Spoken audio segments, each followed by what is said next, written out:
Okay, so, this one, I don't know how long this one's been up, but it was kind of, I feel like there were a few, this is another one of those ones where there seemed like a few options. Right. But ultimately I decided to settle on these two, mainly just because Grosse Pointe Blank is kind of the popular one, and the Matador is just the one I really love. Yes. So they're, which one do you think I'm going to choose? That's a spoiler right there, sir. Okay. Because there are a number of these, I was actually going to involve the whole 9 yards in this as well. Ooh. Just, comedies about hitmen are actually a thing, when you see how many there are. You Kill Me with, Ben Kingsley is in that as well. But I decided on these two, so, so that's what we got. I guess I'm going to, I'll actually go ahead and start with the Matador, which was this, I remember, like, vaguely seeing TV spots for it around time. I want to say it's like 2003 or 2004 or something. Maybe even 2005, actually. But that it didn't get, like, much of a wide release, per se. I never saw it until it came out on DVD, but I was always very curious about it by the TV spots. And I remember Pierce Brosnan doing an interview where he was saying that he was talking about the part and how it's a part pretty much unlike anything he's ever done before, which you can tell. And he was talking about how, and it's true when you watch the movie, the very first page of the script, like the very first page of the script is, he wakes up in bed next to a naked woman. He digs through her purse and finds her nail polish and puts it on his toenails. And then goes downstairs and blows up a Porsche. In the first page. And he said after just that first page, he was like, this is the kind of part you don't turn down. You do not say no to something that starts like this. And that's true. And obviously the rest of it really ended up delivering. He ended up giving us a really great performance out of it. He got a Globe nomination for it as well. A very, very well-deserved one. So much so that it's also territory he hasn't even really gone back to. Not much, really, that I can think of. Because for a while, mostly, it was his Bond image is really all people knew. That and Stu from Mrs. Doubtfire. And then what happens here is, obviously he's playing a hitman that really has, no ifs, ands, or buts about it. It's very, he exists in life to kill people, get drunk, and get laid. And that is all his life is. He is, like, apart from his job, he's basically a very worthless person. Which is actually quite sad, because regardless of the fact that he makes his living killing people and kind of going through life emotionless and kind of, cold and backed away from everything, once we meet Julian Noble, he's pretty much impossible to dislike, even though his living is killing people. And it's because of the way that Brosnan plays him as this the sympathetic hitman is always kind of a thing where you're not quite sure how it's going to go or how you're going to feel about it. But it's really all a matter of the performance, and Brosnan really, really sells it here. We've often joked that my uncle, the one that we just lost a few years ago, reminded us so much of Brosnan's character. Brosnan's character in this reminded us so much of him, and I was always wondering, all the way down to the mustache. In that scene where he just kind of walks through the hotel lobby of this really, really nice place, in just his underwear and boots, and he's drinking a beer, and he goes up to the pool and kicks his boots off, and with the beer while still taking a drink, just drops into the pool with everyone watching in shock. And there's just so many things make this a very memorable character. There is he has a lot of different lines, like I feel like a Bangkok hooker on a Sunday morning after the Navy left town. There's and there's the moment when he but it's still, they're always true to his character too, because there's the moment when he's with Danny, Greg Kinnear's character, and they've just met in the bar. And Danny has this really heartfelt monologue about how his son died and how he and Hope Davis are dealing with it. And Julian's response is to tell him a dick joke.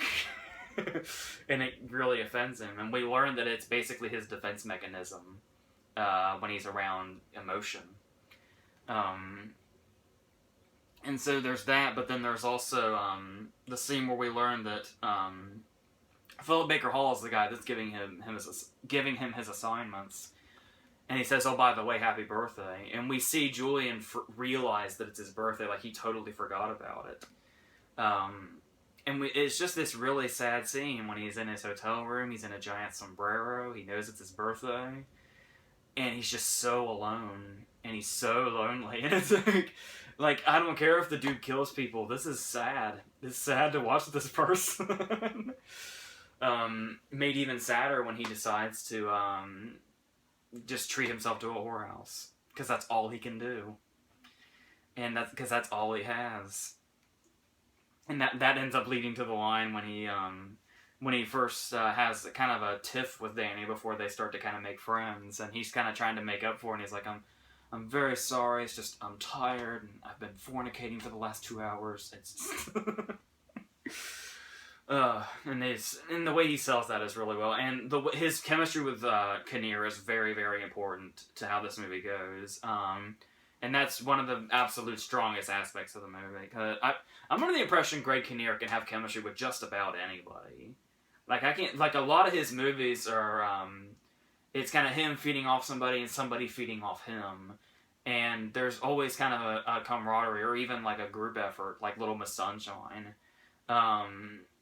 And there's never really a false note when Greg Kinnear is in a scene with another person. Like, he's just that good, like, all the time, even in really shitty movies. Like Stuck on You, he and Matt Damon were great together, but that movie left a lot to be desired. And of course, once they have their meeting, Julian starts to kind of tell him what his job is after basically keeping it a secret when they're at this bullfight. You gotta love the double meaning of the title, by the way. And this whole bullfight scene is fantastic because it starts with first he's gonna kind of basically just blurt it out. But there's a whole lot of slow build up, and we're cutting back and forth between the build up of him telling him this and the bullfight itself. And the scene's really, really put together well. And then this whole thing kind of goes into him showing him exactly how he would kill somebody. And it's this whole elaborate thing, this whole elaborate demonstration. It's a fucking great scene. And now he's not a hitman, he's a facilitator of fatalities. And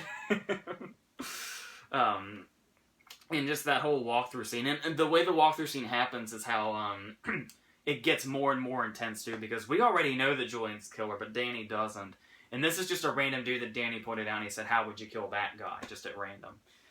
And this walkthrough that Julian is showing him, we start to wonder if Julian's actually going to kill the dude.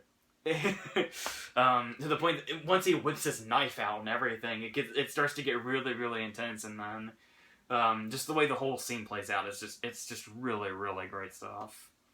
And of course, like I said, Kinnear is also a very important aspect to this, even though it's not near as showy of a part as Julian is. Because he has for starters, I love the detail about how he becomes fixated with Julian and just becomes like enamored with him and his whole thing once he realizes what he does. But then they go their separate ways when he tries to involve Danny in one of his hits. And 6 months goes by, and when we see Danny after that 6 months, he's grown Julian's mustache. It's like, so he remembers him that well.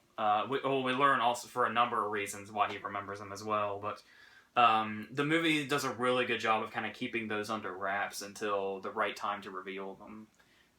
It's really well handled in that way, the way stuff kind of comes, like we see something, and we may or may not be seeing the whole thing, and then we may get more of it later and see exactly why one thing happened in response to another thing that happened. I really like the way it's handled. The writer and director is Richard Shepard, I think is his name, the guy that would go on to do Dom Hemingway, which I really, really loved. And then there's also the thing about I don't know if it's like improv or what it is, but I also noticed Greg Kinnear's penchant for imitating his co-stars. Because there are the great moments in As Good as It Gets when he imitates Jack. Like, how about another ride down the chute? And then there's a scene in this where he does it to Julian when Julian's saying, if I can do this job, I can go away. I can go to Greece where there's beautiful little Greeks. And then when Julian starts to kind of back out, Danny's reminding him what he said. And he's like, beautiful little Greeks, Danny. It's like, I wonder if that's just a Kinnear thing or if it's a coincidence. I hope it's just something Kinnear likes to do, though. Because I love anticipating if he's going to imitate his co-star whenever he's in a movie.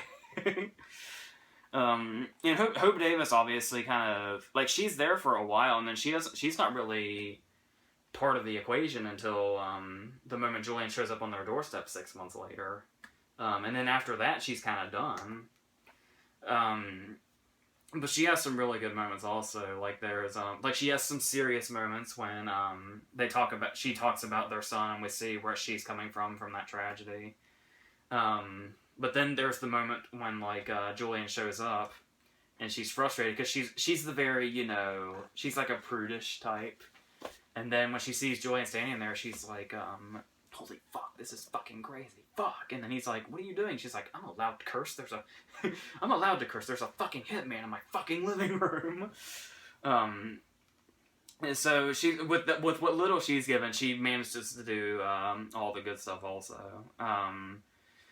And I do like that there can be conflicts that are dragged out, but they're settled very quickly. Like, there's the moment where Julian tries to back out at the end. That could have been a long, drawn-out thing. But it's handled just because the characters work so well together, and Danny's able to talk him out of it. And then there's the moment when he wins Danny over because he offended Danny by doing the dick joke after learning about the dead son. So he backs it up and says, well, I had a wife that died, and this is how I deal with emotion. Ever since that happened, I can't do this. It just happens to come out that he never had a wife. And you think this is going to be a huge deal because it's kind of where their friendship started. But there's just a little conversation, and then they're friends again. And that's it. The way real people would probably handle it. And then and basically, really, it's really well written and really well put together, and it's funny as fuck. But the movie would not be what it is if it wasn't for how potent their friendship is and how real it feels. I love the moment in the car when he's breaking the news to Danny that he basically came back so he could help him with a job. And he's like, well, what's the job? And then Julian puts on a really sad face and then brings up a finger gun to Danny's head. And just as Danny's freaking out, it's like, I'm just kidding. It's not you, I'm just kidding. And then I like the little twist at the end is really good too, and really ties things up nicely. And I really like that, regardless of all the sexual content and all the killing and all the crass jokes, like there's a lot of sex in it. And then there's the moment like when he tells the whole background story of how he can, whenever he starts to see his victims now, he sees himself as a child and he's starting to have a nervous breakdown. And they're like, what happened next? And he's like, well, I woke up in a pile of donkey shit. And they're like, whoa. And he's like, well, what happened? And they're like, well, I must have fainted. And I guess when I fainted, I landed in a pile of donkey shit. That's the only explanation I could come up with. But apart from all that stuff, it has such a tenderness towards its characters. That really, really makes everything ring true. Like I said, not just their friendship, but all the characters in general. Like, even Brosnan and Hope Davis, the way they connect also. And then, and the ending of the movie being such a kind of bittersweet moment when they're at their son's grave and Julian leaves them the Grease tickets and walks away. We don't know if he may be walking away forever or he may pop up again in 6 months. I like to think he just kind of occasionally came back. I wouldn't think... The way it plays out, I don't feel like that was Julian walking away forever, especially with the moment on the plane when we learn, as Kinnear actually puts it, the moment that they became friends forever when they were still in the first section of the movie. So that's the way I like to see it. So it's very... All this stuff just really makes it, rise above just, some normal comedy. Just the way it really... holds its characters together and the way they interact makes it something that feels quite special. And like I said, you can't beat that Brosnan performance. Like, you really can't. And then on to Grosse Pointe Blank, a movie that a lot of people really love. You were telling me this as well. Yeah. Good stuff.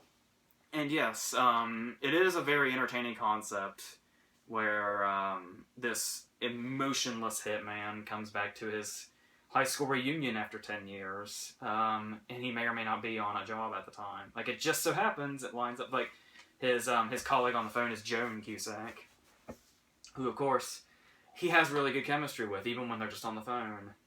Who would suspect John Cusack and Joan Cusack would have good chemistry? Like, brother and sister? You would think that wouldn't... and also it's obviously a large portion of it is also the love story with Minnie Driver, but with this overall black comedy element surrounding it. It's worth noting the director is the guy that did Miami Blues. I think Miami Blues is a dark ass movie. I think I talked about it like a long time ago in one of these videos. It might have been one of the obscure videos. Yeah. And so. And yeah, I do, and like I said, the concept is winning from the get-go, and you have the director of Miami Blues, which is a very dark but also very funny movie. And you have John Cusack. John Cusack is just... Is there anybody that does black comedy better? Like, this guy was born for black comedy. Like, one of my favorite comedies ever is The Ice Harvest. Yes. Oh my god, I love that movie Absolutely. so much. And he's just a master of it. Like, and like, he's done plenty, but that was the one that really seems to... Being John Malkovich gets really dark. This is just... I would say this is absolutely his forte, or these black comedies, because he just has that absolute right delivery, and just everything. He knows exactly how to handle this kind of material, and just make it perfection. And then there's somebody that keeps popping up in the movie is Dan Aykroyd, who is basically his rival. This is a character this movie needs a lot more of. I really love the character of Grosser, who's in it.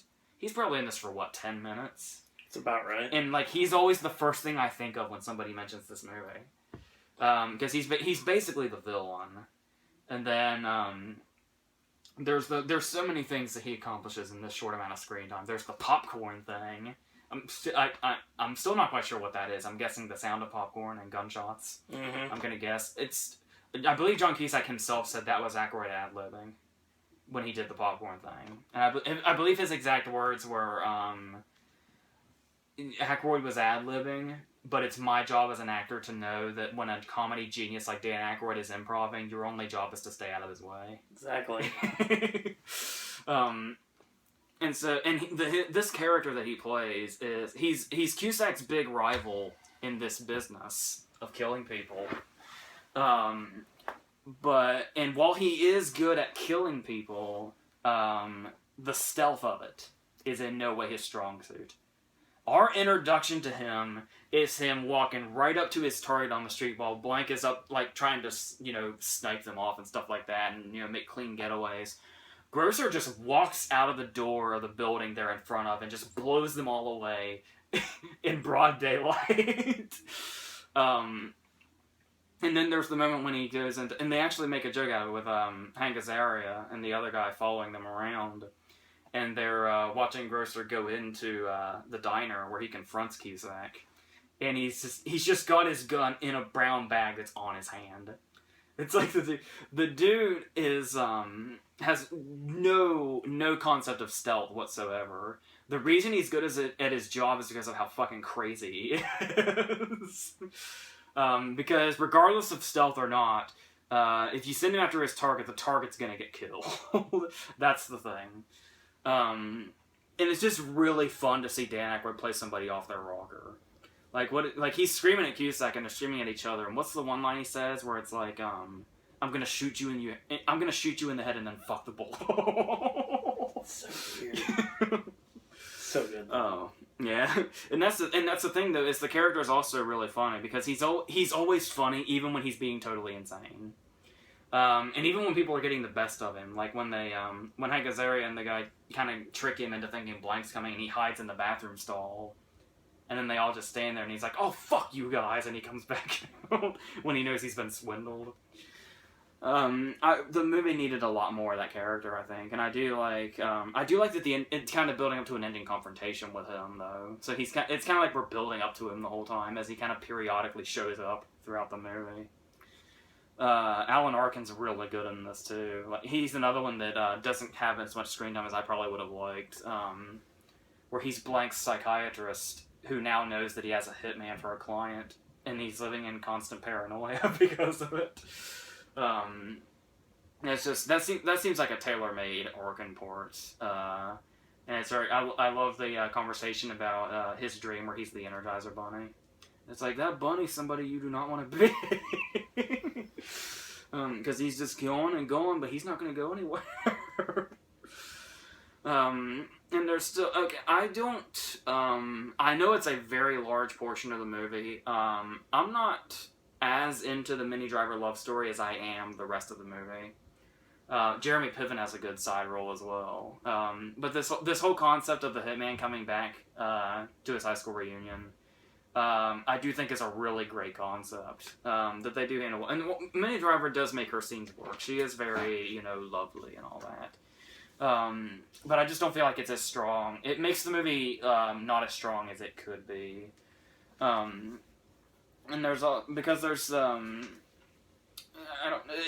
it feels like it could have gone a lot darker. I mean, there are moments, sure, like using the pen to kill the dude. Mm-hmm.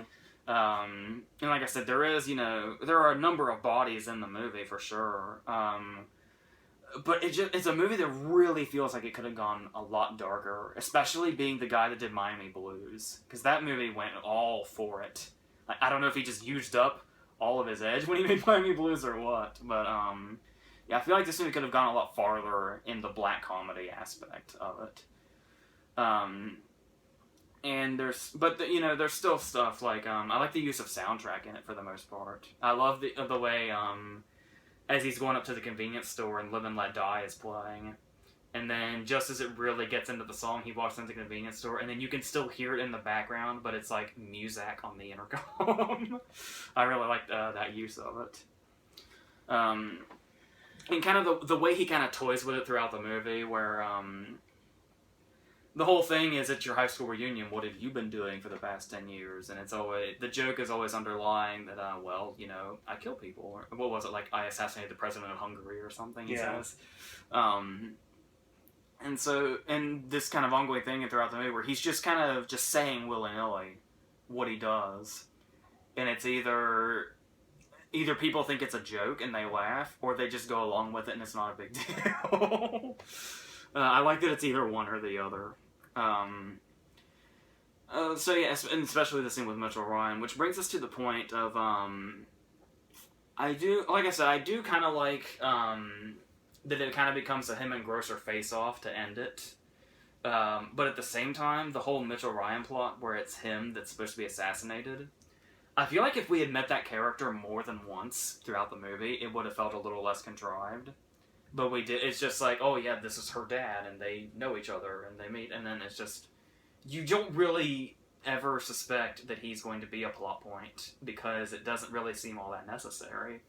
But it just kind of brings us to our conclusion, and like I said, I don't mind it too much, but whenever I see it, it's just kind of like that does feel a little bit contrived. Like, at least if we had met the guy at least one more time before we learned that he was the target, he probably would have felt a little less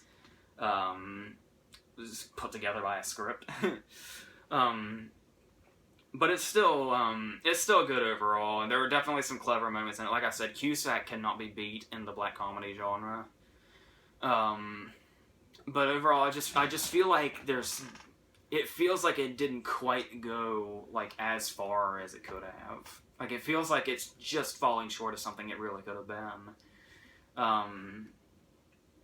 So it's a bit of a bummer, but I still like watching it just fine. It's totally entertaining and funny and all that other stuff. Like I said, I love that Ackroyd character so much. But I'm definitely always for the Matador. So, for all the reasons I said. All right. So it's another edition of Versus, and ends September here on the Podcast Network. And next week, we go into our normal horror themed for the month of October. Yeah. I usually use the term scary themed Versus. So for the next 5 weeks, you're going to be getting nothing but thrillers and horror movies here on the Podcast Network. So in the meantime, thanks everyone for watching this month of Versus here on the network. And AJ's movie reviews has been sporadic throughout this month, and it's going to be even more crazy starting next month. So a lot of interesting things coming to the network this month and next month. So in the meantime, if you like what you're seeing, click like on our Facebook fan page at Podcast Network. Our merchandise available at Podcast Network. New shirts available like weekly, Horror Nights themed, obviously. And on top of that, we have a Twitter at Podcast Network. So in the meantime, I want to thank you guys and girls out there for watching. AJ, any parting words? That's it.